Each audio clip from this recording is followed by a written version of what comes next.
And at 10 turns on us. The reason this is going to be our number 10 slot is because, well, technically it isn't Freddy that's turning on us. Technically speaking, it's William Afton taking control of Freddy's body and making him turn on us.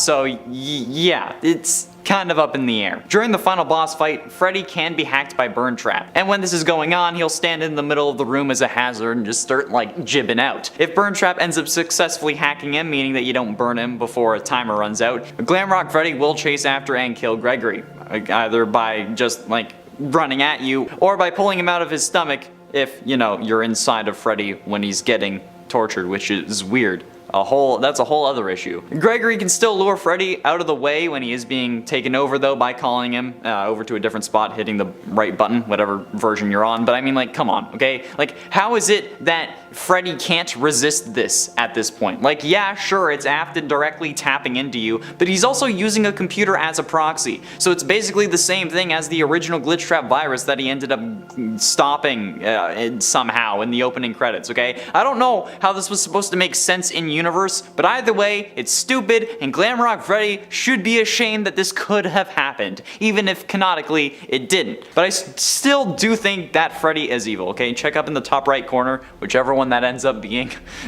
for the video explaining why, because yeah, it's a long one, if I remember. And at 9, copyright infringement. Okay, technically I don't think that this is actually copyright infringement, and it's more so a reference to a well-known figure, but it's definitely something that needs to be mentioned. At this point, I think everyone knows about the Glamrock Freddy pose that's meant to be a reference to Freddie Mercury, right?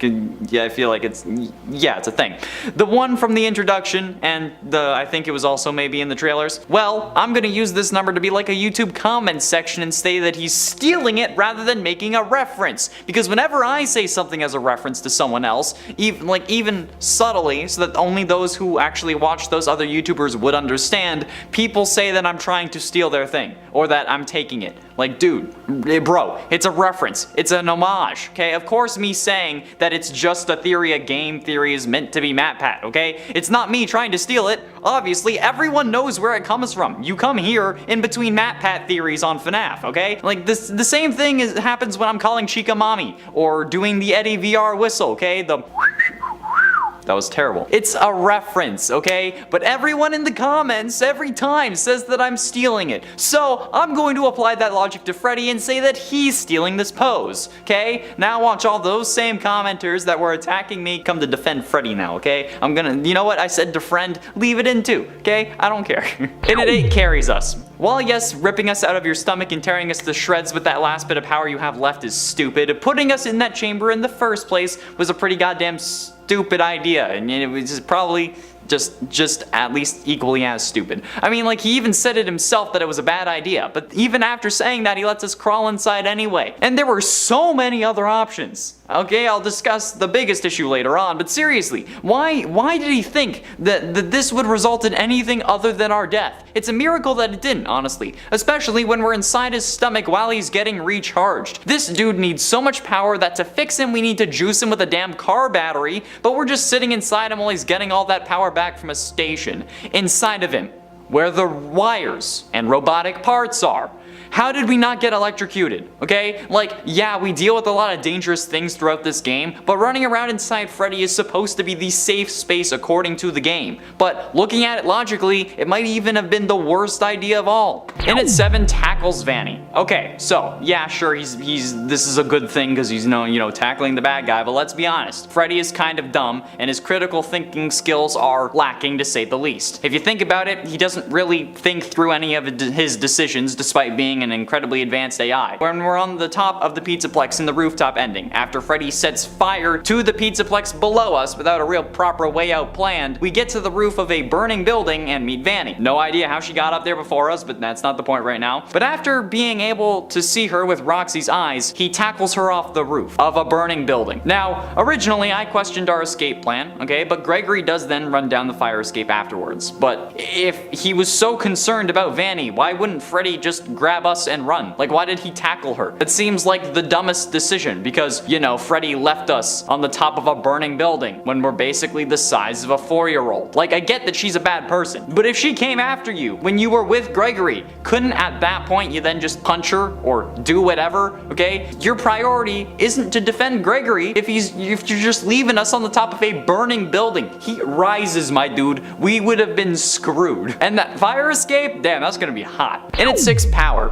What is the deal with this guy and actually needing to recharge like every 5 minutes? Okay, in like the game sense, time isn't really moving when I'm running around for 5 hours since I haven't actually progressed the story. So if this animatronic is supposed to need to recharge every hour only, why is this such a big issue? And why does he only use power when we're actually inside of him like a mech, okay? Like, if this was the case, shouldn't this man be losing power when we summon him to like grab us down in the 3rd basement floor? And why does he need to recharge but seemingly all the other animatronics don't? Okay, I never see Chica, Roxy, or Monty in a recharge station. Even if you're around where they should be around, or like where they should be in a recharge station when the hour hits, okay? It's stupid, it's confusing, and it doesn't make any sense. It's almost like Freddy is doing this to us on purpose, either because he thinks it's funny, or maybe he really is working for Vanny but needs to gain our trust and makes excuses for why he can't be around us all the time so then he can go and sneak off and tell Vanny what's going on. Or why we can't just like hide inside of him all night, okay? There's something fishy going on with this animatronic, and I swear in the next game we're gonna find out that he ended up betraying us and ripping us to shreds off screen. Halfway through into number 5, definitely evil. Okay, now I know that nobody wants to believe me on this, and I understand why. We all want to hold out hope that finally one of the animatronics is good and trying to help us. But Glamrock Freddy is almost certainly evil and just waiting for the perfect moment to strike. We have also made a whole video on this as well, so if you want to check that one out, please do. But like, this guy makes some hella sketchy choices throughout our entire time at the Pizzaplex that only makes things worse for us. He takes us to get healed despite us saying no and having a limited time to actually get out of the Pizzaplex, which then makes us get locked inside, especially because that 30 seconds would have actually gotten us out the door. We also just sit in the booth when we're supposed to be getting healed and don't actually get healed, by the way. He was unable to access the main Pizzaplex network despite having no reason to be disconnected from it because he wasn't supposed to be suspected. And after Vanessa leaves Freddy without his head and parts in service, she sees him fully reassembled in less than 5 minutes and doesn't question it, almost like it was the plan the whole time.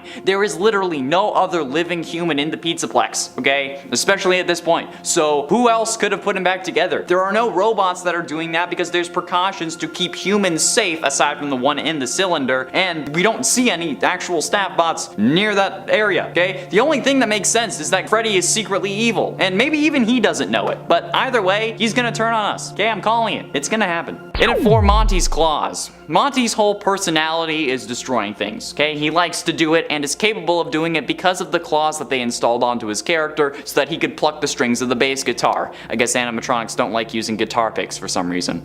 Either way, when Freddy gets these claws, he's also able to start destroying things and breaking open barriers, which is just kind of weird when you think about it. Like, was Monty this way before getting the claws? Because if he was, he couldn't really do much damage, since we needed the claws to even be able to smash through small fence gates. So if he already was like that, why would they have given him the death machines for hands? Or wasn't that like the hands gave him the ability to smash things, which turned into him smashing everything he could? I mean, it's definitely possible, okay? We've seen weirder come out of the FNAF series, and if that was the way that this played out, would it also happen for Freddy? Like, is Freddy going to see how much he likes smashing stuff and then just go absolutely bananas?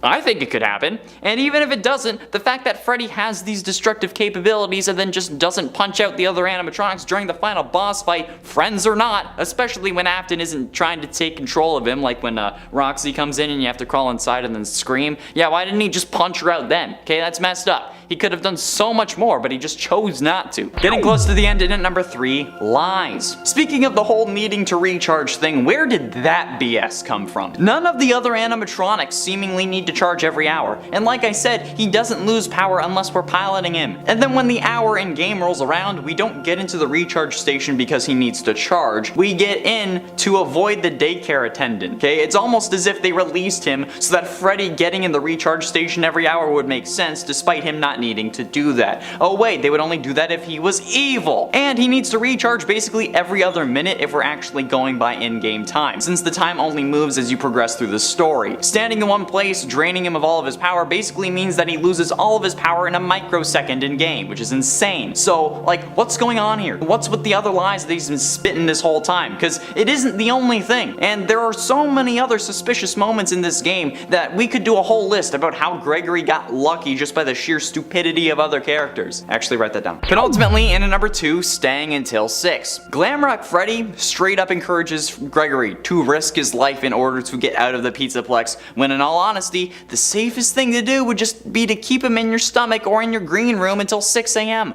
especially after the door had closed and he was definitely stuck. Okay, there was no need for this daycare secret escape hatch BS. Okay, you could have just gone back the way you came and everything would have been fine. You would have not been suspicious since you'd have at least appeared like you listened to Vanessa, then went back to your room after she told you to, and then Gregory would have been safe, especially after you knew that there was a crazy bunny bitch running around the Pizzaplex trying to slaughter him. So yeah, if Glamrock Freddy is possessed by Michael, he did a horrible job being a surrogate older brother or whatever the situation is, okay? That kind of hurts the whole he's there to protect Gregory because of the crying child thing. You can think of all the excuses for him that you want, okay? But if Gregory had just waited in Freddy's green room, everything would have been fine. Vanessa would have had no reason to check there since she didn't have at any point throughout the game, even when Freddy pops back up 5 minutes after being left in parts and service with his freaking head removed. Like, who else is going to put him back together aside from Gregory? Like, you could have simply let Gregory stay with you in your room or kept him in your cake hole in your chest until 6 AM because we can go into recharge stations with him. Okay, so why couldn't we just chill in his chest the whole time if it was actually that safe, okay? God damn it, I hate this series. And finally, in at number 1, selfish. This whole list is going to make so many people angry, but I think that this number especially is going to make those hardcore Freddy stans absolutely furious, and I think that's hilarious.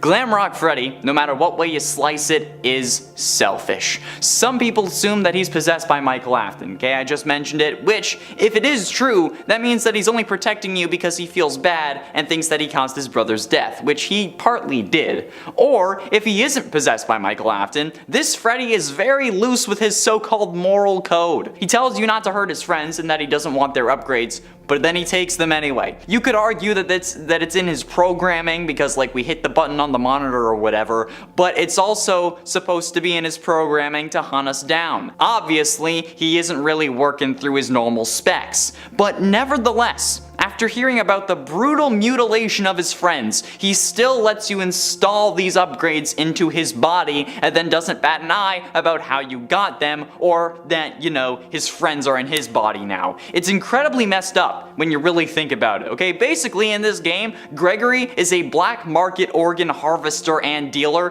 but for animatronics. And Freddy doesn't care, because it gets him a cool new ability. Yeah, that's right, I said it. In a 10 repair cost. Now, I get that in this moment Freddy is trying to be a hero, okay, but this guy doesn't think through any of his plans. Because in the Phaser Blast ending, this man is just wailing on the Vanny staff bots or getting himself torn to shreds. And sure, he was trying to protect Gregory or whatever, but this man destroyed multiple staff bots only to get himself destroyed in the process. Like, why fight them off when we can, I don't know, run away and escape? And even if you don't want to think about other options, okay, think about the repair cost that comes with reassembling those bots and Freddy. Like, dude, you could have told Gregory to run and then gotten yourself destroyed, which would not only have saved the company money, but also probably resulted in you not getting reprogrammed when you're reconstructed. So this time, way to go, buddy. You ruined yourself. You could have been rebuilt the way you were, okay, all protective and whatnot, but instead, now they know that you're violent against anyone who's actually affiliated with the company, so now they're gonna reprogram you. Well done. In at 9, possibly possessed. This is only a possibility, hence why it's at number 9, but there is evidence for it. But whether you believe it or not, okay, Glamrock Freddy being possessed only ends poorly for him. I mean, seriously, if this is Michael inside of Glamrock Freddy somehow, this only makes the character worse because Michael isn't a good person, or rather is only a good person to make himself feel better, and doesn't really do anything all that good throughout the series. The happiest day minigame was seemingly the puppet throwing the party to release the spirits. Fire in FNAF 6 was set by Henry, suggesting that he was also the one who set the FNAF 3 fire. Oh, and Michael? He ended up freeing 5 killer robots from a secret underground storage and testing facility after his psycho serial killer dad asked him to go down there and check it out, after he knew that his father father was a serial killer, assuming that this takes place around the same time as FNAF 3, given the burned down Fazbear Frights in the end of the sister location final scene, or even just after 1993, which would make sense. So yeah, if Glamrock Freddy is possessed, that guy. And it ate FNAF AR. Okay, now this isn't exactly Glamrock Freddy's fault or his doing, but way back in December of 2020, Kieran Sinha, the CEO of Illumix, the company behind FNAF AR, told Daco in an interview that Glamrock Freddy was confirmed to be added to FNAF AR special delivery in the future. But it's been nearly 2 years, and Freddy, nor any other security breach animatronic, has actually been added. Now, this is bad no matter what way you look at it, okay? Like, whether he gets added or not, okay? If he doesn't get added, then people are going to be disappointed. But if he does get added, then it's going to be a mess with so much of the supposed story that we get in Security Breach just not making sense anymore. Since the whole point of FNAF AR is that these are animatronics being sent out to families to rebuild their reputation. However, this means that there must be multiple of these animatronics to send out. So there would be a warehouse full of multiple Glamrock Freddys. But we're led to believe in-game that if Freddy goes missing, Monty ends up taking over as the leader of the band. But if that is the case, why wouldn't they just use one of the other Glamrock Freddy models? Or slap his casing on a new endo like Vanessa suggests in Parts and Service.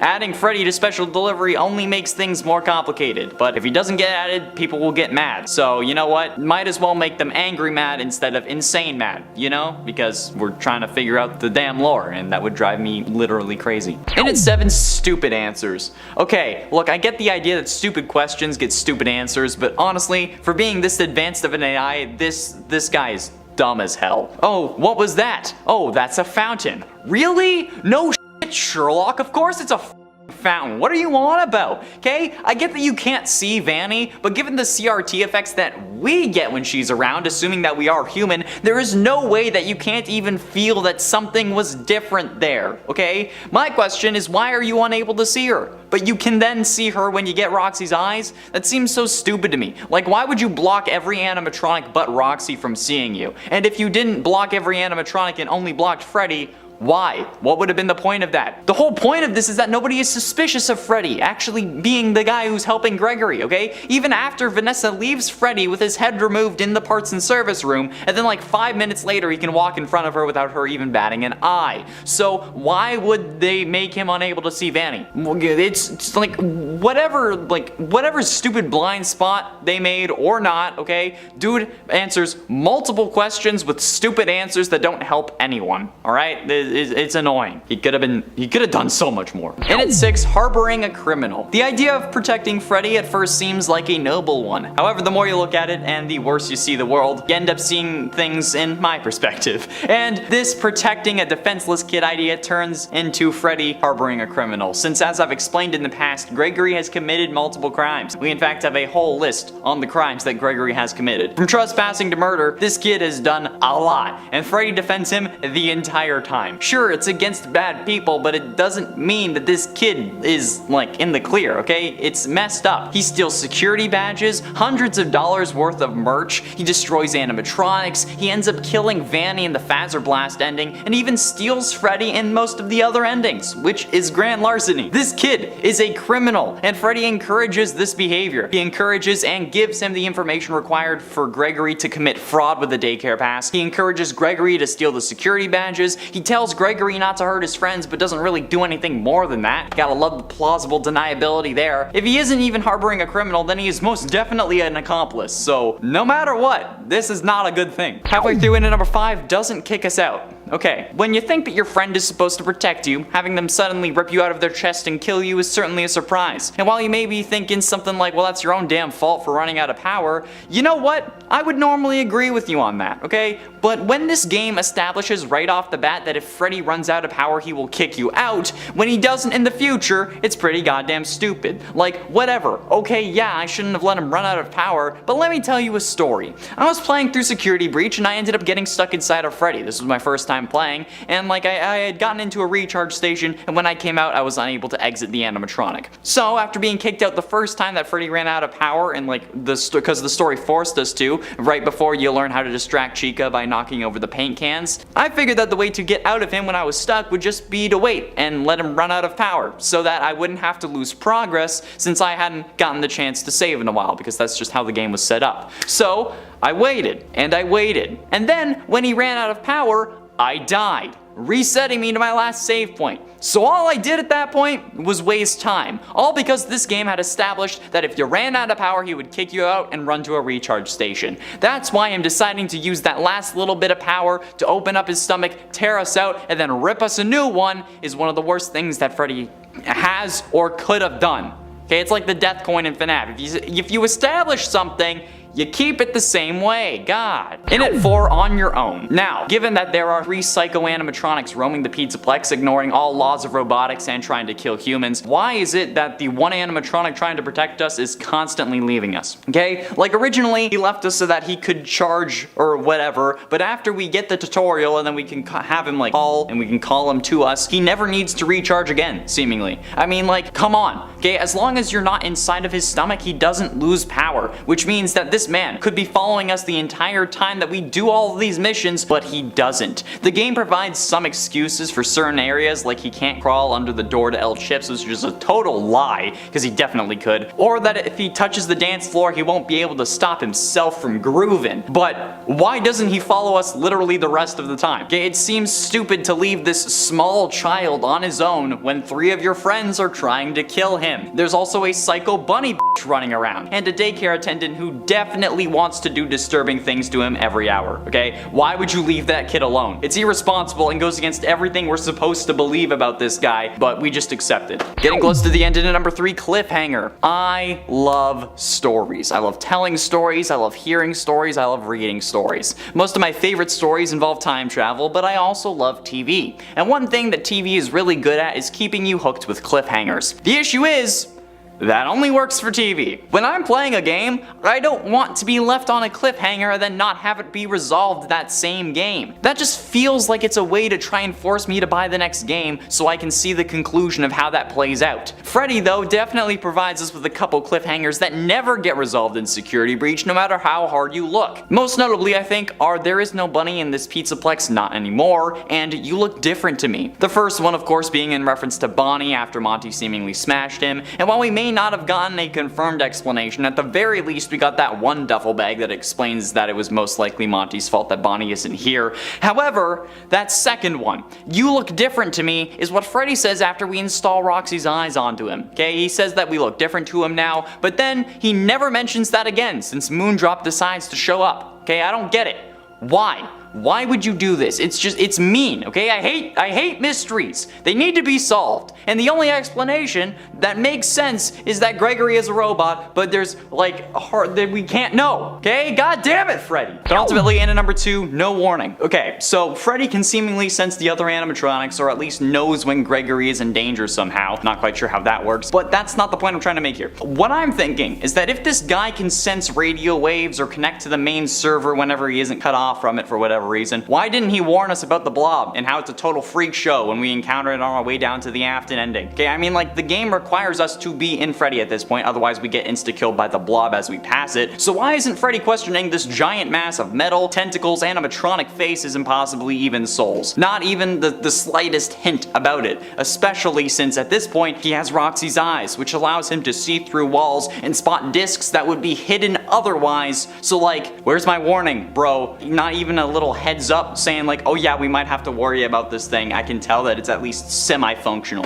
No? Alright. And finally, in at number 1, Dugout Afton. Speaking of the Afton ending, while on our way down to it, Freddy straight up admits to being down here before. Quote from Freddy, "I know what this is. I have been here before. She brought me here. I found myself for the first time when I cleared the path. I did not want to, but I had no choice. Now I have a choice. I have changed. My friends are here. They are so angry, confused, but I can protect you." Hold on. Why is it that now you have a choice? Okay, what actually changed? Because some random kid being in the crowd and then being counted as a security breach could not have glitched you out that badly that all of a sudden you have free will again. Especially since you didn't actually even meet or see Gregory until after you've glitched out. He also claims to have become sentient down here seemingly. Like, what else could "I found myself for the first time when I cleared the path" mean? And if he became sentient down there, why did he also not have any free will at that point? That makes absolutely no sense. None of this scene makes sense. But even though though that's also messed up and certainly something that is mega ultra sus, he still helped dig out Afton, which in my mind is the biggest sin of all. Okay, willing or not, he still did it, and as someone who wants Afton permadead, I cannot allow that to stand. So yeah, number 1 on this list, absolutely. Your angry comments that you are typing literally right now will have no effect on this, okay? So don't even bother. There's no point. I've already made the video. That's all the time we have for today, friends. Thank you all so much for watching. I have been Connor Monroe, and I'll see you in another video unless Freddy suddenly turns evil and attacks me, which is going to happen. I'm calling it.